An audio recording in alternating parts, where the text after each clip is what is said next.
To set up a meal, we're going to click on the first meal in this example, and then we have our target's proteins, target fats, target carbs. We're going to click on Choose Food, and we're going to add a protein food. We can add as many as we like. So in this example, we'll just add a couple.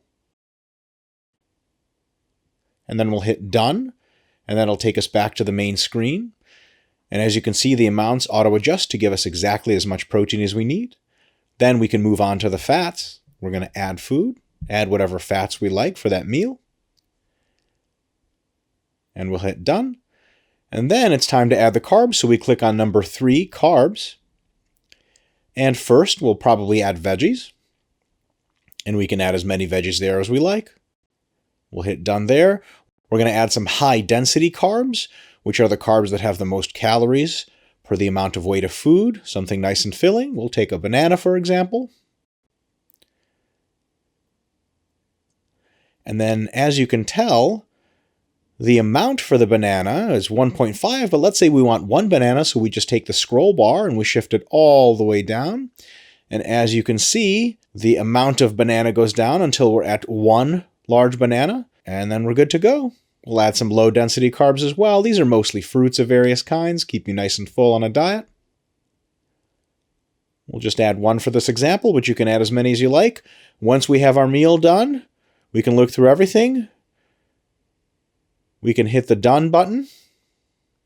And when we're done with the whole meal construction, we're going to be able to see all of our foods displayed for us right in the meal on the main display screen.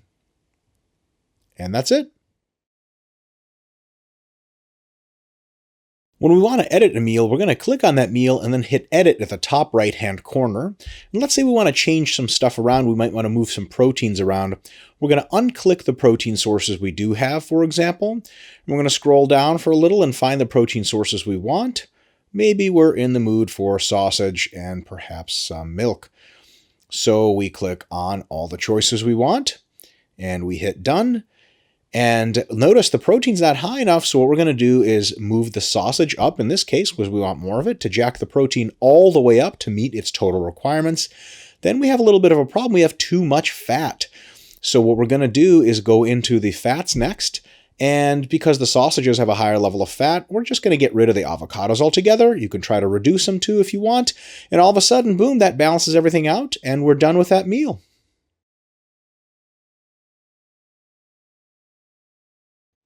Rebalancing is a very, very cool tool to let you meet your macros automatically with selections. So what we'll do first is we'll pick a couple of protein sources that have just a bit too much fat in one of the sources, and the other source will be lean. So when we pick these protein sources, we're going to end up overshooting our fats by kind of a long shot and undershooting our proteins. So now we have an issue. Somehow we have to make sure to balance the meal, so we're going to select another protein source to add to that, which is going to be a leaner source. And then instead of fiddling with the numbers ourselves, all we're going to do is hit the Rebalance button right in the middle.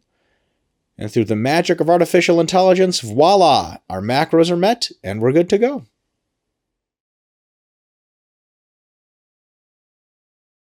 Saving and loading foods is super easy. Let's say there's a food combination you really like and you want to eat it again for multiple meals.